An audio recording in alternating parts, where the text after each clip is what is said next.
Assalamualaikum warahmatullahi ta'ala wabarakatuh.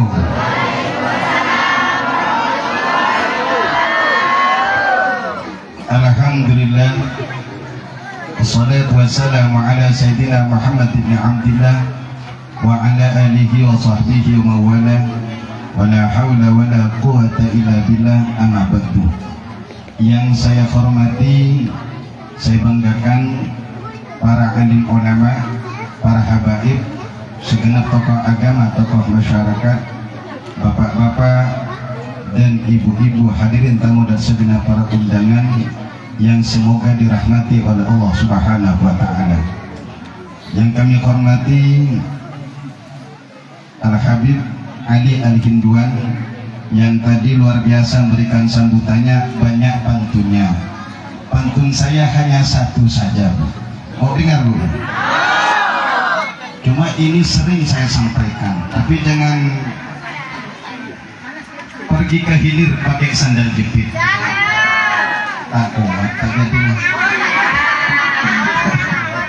Pergi ke hilir pakai sandal jepit. Sandal jepit hilang karena terhimpit. Para hadirin kok pelit-pelit, nah kan? Tersinggung kan? Jawab salamnya tadi sedikit. Saya doakan yang jawab salam mudah-mudahan murah rezekinya oleh Allah. Assalamualaikum warahmatullahi wabarakatuh.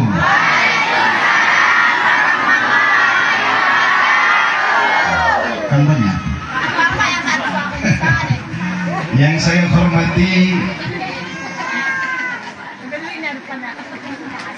istri Haji Rusman Ali dan Haji Muhammad Fakhri, beliau yang kantai-kantai. Makanya ayahanda Haji Rusman Ali dan Haji Fakhri semangat untuk menjalankan diri karena di belakang ada beliau-beliau. Betul-betul? Insya Allah lemah lembut semangat, insya Allah. Amin. Kita doakan mudah-mudahan beliau berdua beserta keluarganya hajatnya dikabulkan oleh Allah Ta'ala.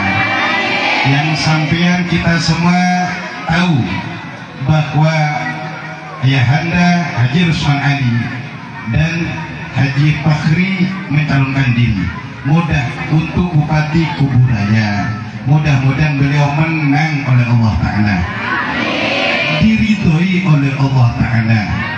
Cita-cita beliau luar biasa. Beliau sering ngumpul bersama kami. Apa cita-cita beliau? Pak Ustadz, Pak Kiai, umur saya sudah tua. Apa yang kami perjuangkan tidak ada lain tujuannya, insya Allah hanya pengen ridhonya Allah Subhanahu wa ta'ala.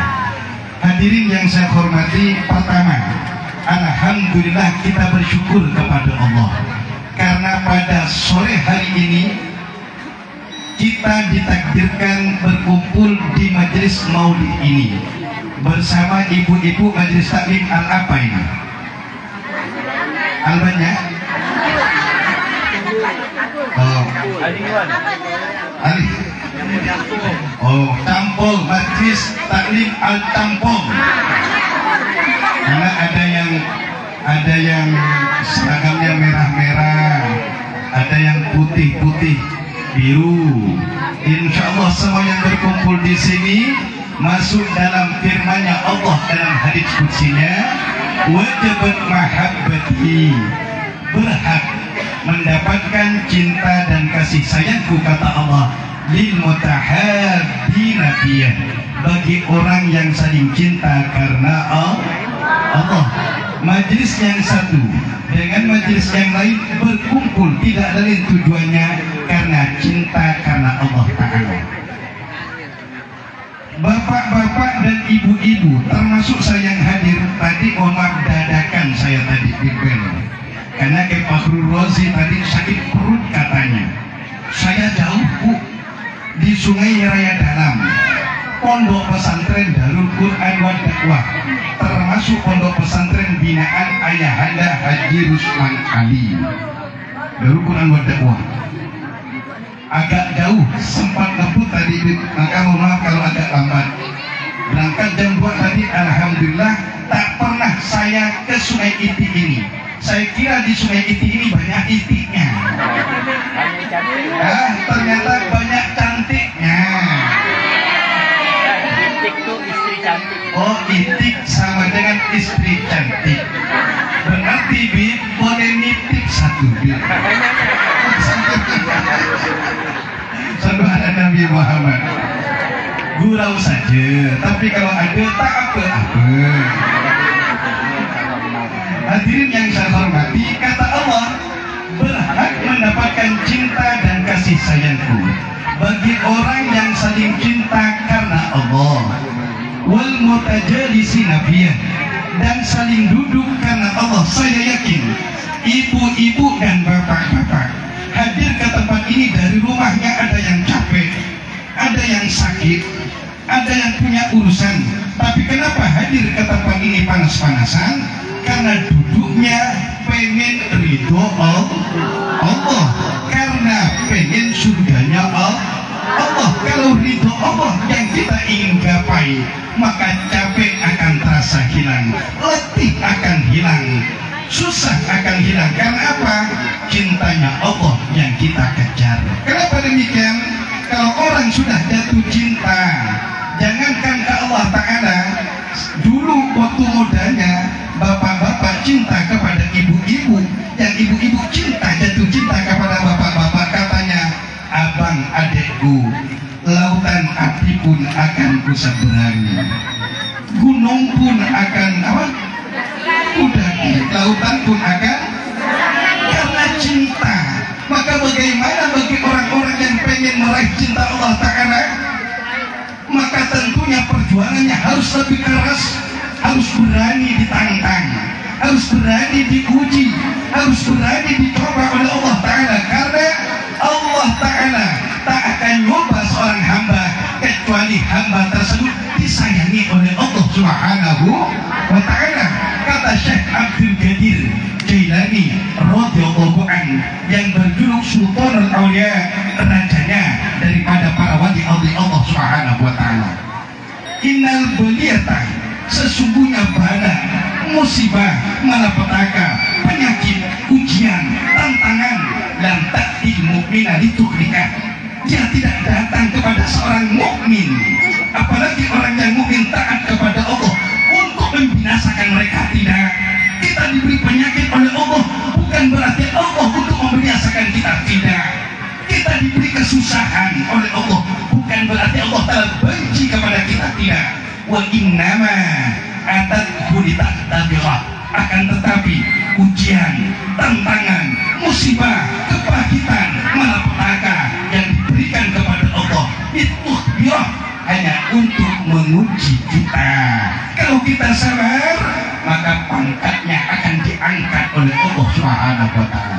Jadi ibu-ibu, bapak-bapak, kalau ada tetangga kita sakit, maka jangan dicemooh. Oh, enak loh, sakit loh, waktu sehatnya tak ingat opo-opo katanya.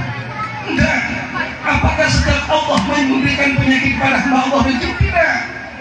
Dalam sebuah hadis Rasulullah SAW bersabda bahwasanya Allah Ta'ala tidak memberikan penyakit bahwasanya Allah Ta'ala tidak memberikan penyakit kepada seorang hamba kecuali karena dua alasan Allah Ta'ala. Kenapa kita susah, ekonomi sulit, padahal sudah usaha? Memang itulah ujian kita masing-masing.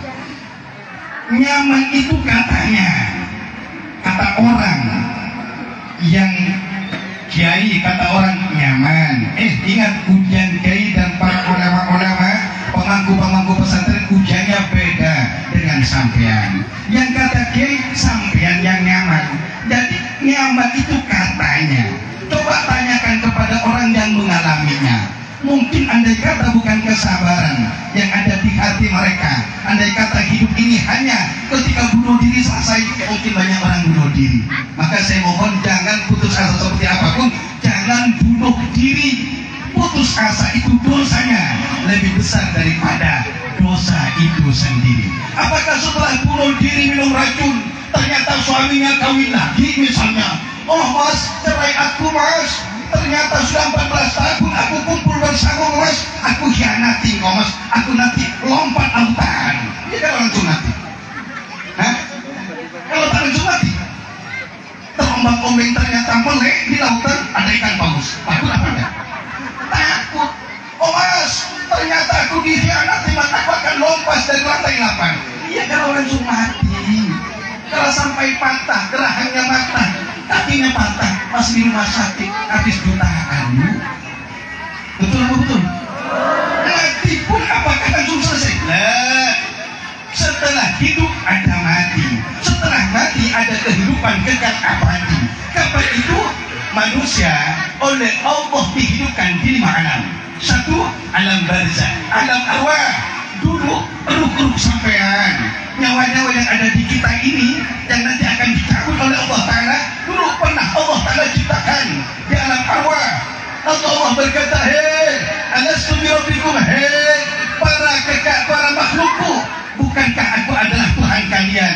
Qalu bala, iya wahai Allah, engkau Tuhan kami, engkau pencipta kami.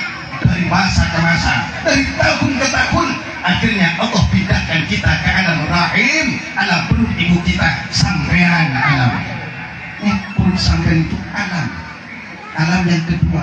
Lah kita nih, bapak-bapak, ibu-ibu, lahir dari situ. Makanya sampean itu adalah wanita yang hebat. Kenapa kami hebat Pak Ustaz? Banyak orang yang ingat kepada Allah, menyebut nama Allah. Sampean yang sakit-sakitan dapat pahala, sampean yang pernah gandung dapat pahala. Pak Ustaz, cukup 2 saja Pak Ustaz. Kalau lebih tak mampu Pak Ustaz. Orang-orang dulu orang ini Pak ya, banyak anaknya. Ada yang saya saudara dulu 14 saya punya kakak lain ibu tapi anaknya 15. Dan saya punya kita punya anak 20. Kok bisa Ustaz? Ya tentunya harus banyak gudang.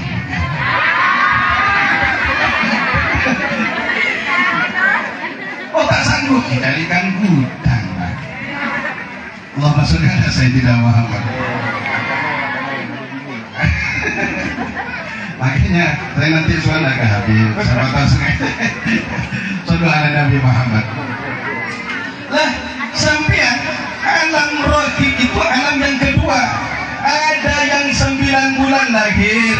Setelah lahir, makanya wanita bu, kalau sedang lahir lalu wafat meninggal dunia, mati syahid. Bagaimana mati syahid? Di alam kubur. Hidup yurzakun, diberi nikmat oleh Allah Ta'ala. Orang kalau lahir maka mati syahid. Cuma mudah-mudahan panjang umur oleh Allah Ta'ala. Amin Allahumma. Makanya setelah lahir didik anak-anak kita. Makanya saya sangat setuju dengan program Pak Rusman Ali itu adalah bangun masjid agung. Kemudian beliau jangankan jadi bupati, dulu sebelum jadi bupati 150-an pesantren lebih beliau belikan tanah. Untuk apa? Karena beliau ingat bahwa dunia yang dimiliki hanya sementara. Akhirnya hakikat kehidupan itu adalah di akhirat kekal abadi selama-lamanya. Lah sampai yang bermajelis, yang panas-panasan, memang duduk capek, tapi hadiahnya bukan kipas angin, hadiahnya bukan kulkas, hadiahnya surganya Allah Subhanahu.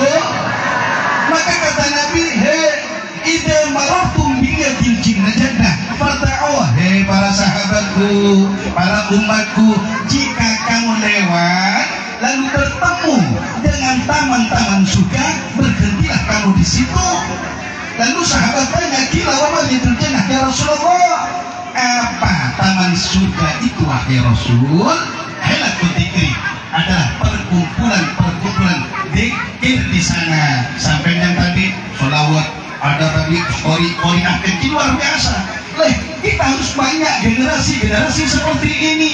Generasi-generasi tilawah kita harus punya, generasi-generasi dai kita harus punya, generasi-generasi Quran kita harus punya. Setelah kita mati, ternyata mereka yang akan mendoakan kita, Allah kita sakarat dicabut nyawa kita oleh Allah Ta'ala. Mereka yang pernah dulu sampai berinfak ke pondok-pondok pesantren, sampai berinfak ke masjid-masjid, lalu di situ tercetuslah para dai-dai, tercetuslah para qori-qori, tercetuslah para hafiz-hafiz, tercetuslah para ulama-ulama.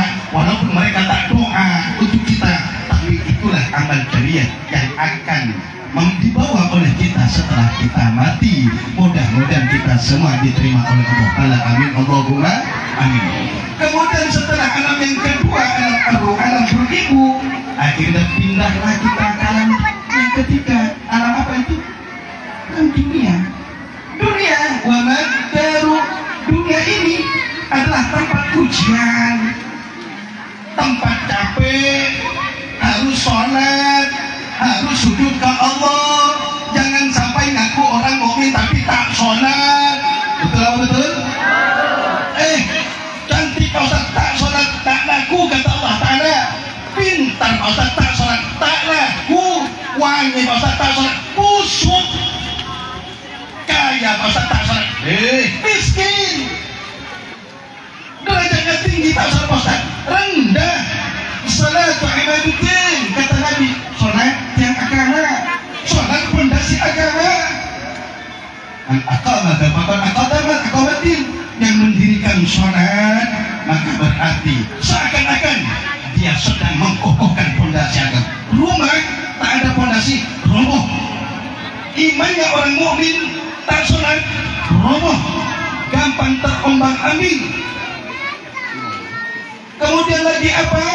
Paman karokal berpakat hadabatin, yang tak sholat maka berarti dia telah berusaha untuk merobohkan agamanya. Maka secapek apapun, selesu apapun, sesibuk apapun, jangan sampai meninggalkan sholat. Pak Ustaz, saya keladang Pak Ustaz, saya tani Pak Ustaz. Bu, jangan sampai gara-gara taninya sampai tak nimah Allah. Siapa yang bisa? Siapa yang tumbuhkan tanaman-tanaman itu kalau bukan Allah? Siapa yang kasih kita kekuatan yang bisa berjalan ke taninya kita kalau bukan Allah? Siapa yang menggerakkan tangan kita dan kita bisa pakai mobil itu kalau bukan Allah? Apakah kita harus meninggalkan Allah Azza yang berikan itu semua? La, tentu tidak. Maka walaupun maka sholat, najis, namanya sholat dahurmatil waqti, sholat lima waktu. Allah sakit ternyata masih bisa duduk sholat dulu. Allah sami Allah sujud, kalau bisa sujud. Bahkan dalam kitab fikih, kalau ada orang sakit lalu tak sholat karena tak tahu misalnya, maka ada dua, harus digobol, diganti. Ada dua pendapat ulama. Satu, bayarkan fidyah. Apa itu fidyah? Bayarkan beras. Setiap satu sholat kurang lebih 7 on, bayarkan ke fakir miskin. Oh, ada kata Imam Sukti, sholatkan saja, kodokkan dia. 1 bulan tak sholat karena sakit, misalnya karena ketidaktahuannya, kodokkan.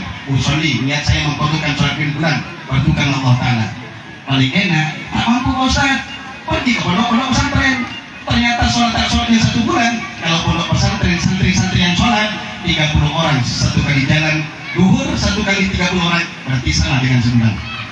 Bulan berarti 1 kali 2 kali, dan seterusnya. Itu sholat. Kemudian setelah dunia, alam yang keempat, yang alam yang sangat menakutkan. Apa itu? Alam barzakh. Alam barzakh. Kita mati, kita kadang mati, siapapun mati. Orang kaya, orang miskin, raja-raja, rakyat biasa, bapak-bapak, tangan kuat-kuat, nanti tenda semua. Jadi kalau masih muda ini apa yang cari? Kalau sudah tua harus disantuni. Ibu-ibu, Habib Ali. Aku. Oh nanti dulu. Mudah-mudahan panjang umur oleh Allah. Nanti diharap tak diharap pasti datang. Loh kenapa kita berusaha? Yang dewan berusaha untuk menanam amal dengan kedewanannya. Yang kaya berusaha mengejar pangkat tidak dan pangkatnya untuk bangun jalan poros untuk apa? Amal jariah. Untuk bangun masjid untuk apa? Membana baitan kata Nabi.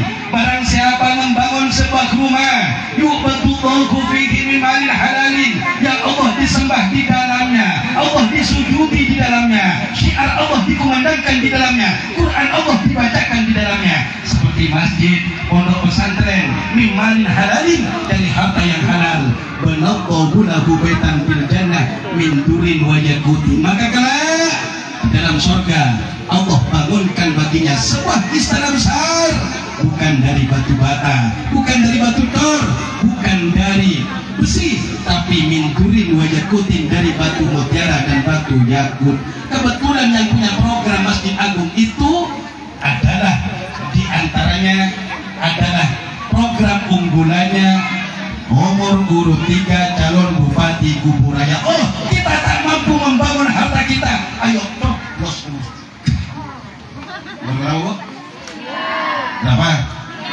Tak dengar saya. Tuh, Allahumma sholli ala sayyidina Muhammad. Karena kita tak bisa menyumbang. Ayo, man a'ana lawan syaitin kana syarikalah. Kalau orang membantu maksiat, maka dia termasuk salah satu dari pembantu tersebut. Misalnya kita mendukung orang membangun sesuatu yang membawa kemaksiatan, maka kita maksiat kita ikut dosanya. Kalau ada orang ini membangun kebaikan, kita tak mampu nyumbang harta kita, tapi kita suara kita yang melakukannya. Mudah-mudahan oleh Allah Subhanahu wa taala, ibu-ibu semuanya, bapak-bapak semuanya, oleh Allah sebelum mati kita bisa punya amal. Amin Allahumma. Yang terakhir, alam yang kelima, yaitu alam akhirat. Wa madaru illa jannatul liman ittaqa wa narul liman lam yattaqillah kafasma'an. Di akhirat tidak ada tempat lagi kecuali dua tempat. Satu surga bagi siapa? Bagi mereka yang mengaku beriman lalu bertakwa kepada Allah, ngaku beriman sholat, ngaku beriman Ramadan puasa, yang kemarin masih punya hutang puasa karena hem atau mincret. Mincret ya bu? Punya hutang puasa sampai kemarin karena hem, bayar sebelum puasa Ramadan datang lagi. Kalau Ramadan datang lagi ternyata belum dibayar, maka dua kewajiban sampean setelah Ramadan. Satu, wajib masih wajib membayar pokok puasanya. Yang kedua, bayar fidnya. 1 hari 1 on, 1 on ngambil hati-hatinya 8 on, 7 atau 8 on beras. Berarti kalau 30 hari, makanya gantinya bagaimana Ustaz? Kodok mampu sebulan, mampu Senin Kamis, kodok yang penting sesuai hitungan yang kita tinggalkan. Oh, sampean kemarin Ramadan nyusui karena kebetulan setiap Ramadan punya anak terus. Tak Ramadan lahir, Ramadan lagi lahir, Ramadan lagi lahir, Ramadan lagi lahir. Ternyata tanpa disadari anaknya sudah 7 Ramadan, 7 anak. Bagus. Setiap nafas anak yang bernafas karena sampai yang bikin baca bismillah, maka dicatat pahala oleh Allah. Maka kalau bikin, kasih tahu bapaknya, Pak, jangan asal-asal tembak. Baca a'udzu billahi minasyaitonir rajim. Allahumma jannibna syaitan wa jannibish syaitan ma razaqtana. Bismillah. Subhanallah Nabi Muhammad. Betul Pak, jangan asal bikin. Baca bismillah. Kalau baca bismillah setiap nafas anak dicatat kebaikan untuk orang tuanya. Maka semakin banyak anak, semakin banyak baca bismillahnya, semakin anaknya banyak anak yang nafas, nafas, semakin kebaikannya dicatat oleh Allah. Amin Allahumma. Ketawa Allah. Saya baca bismillah, cuma saya sering lupa. Otak apa jadi nasyaitan baca? A'udzubillahi minasyaitonirrajim. Bismillah. Dah. Dapat pahala dan seterusnya. Kalau tak baca bismillah, maka setan ikut di dalam seliputnya. Oh ampuni, kata setan, ampuni, kata setan. Baca bismillah dan seterusnya. Maka di akhirat itu yang kedua adalah neraka. Mudah-mudahan selamat oleh Allah Ta'ala kita. Tidak ada, walaupun kita seperti apapun, kita pengen selamat di akhirat. Amin Allahumma. Di antara amalan untuk selamat di akhirat tadi yang kita baca, satu, selain sholat, perbanyak baca sholawat kepada kanjeng Nabi Muhammad Sallallahu Alaihi Wasallam. Insya Allah kabul hajatnya oleh Allah Ta'ala.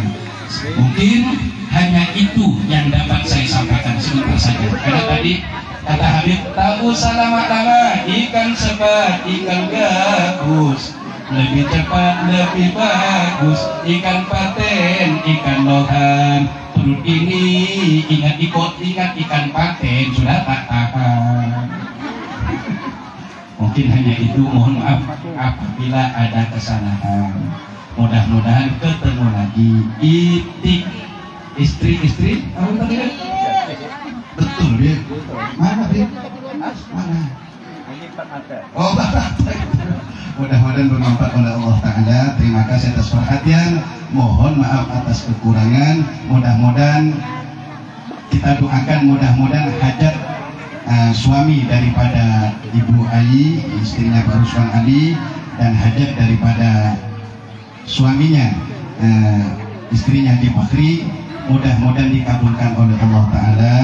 Andai kata jadi pemimpin oleh Allah, pemimpin yang amanah, dituntun oleh Allah, diridhoi oleh Allah, program-programnya mudah-mudahan jadi amal jariah oleh Allah Subhanahu wa Ta'ala. Di antara program beliau yaitu setiap RT insya Allah setiap tahun 75 juta. Kalau sampai 5 RT bisa membangun masjid setiap tahun. 5 RT ini 75 juta.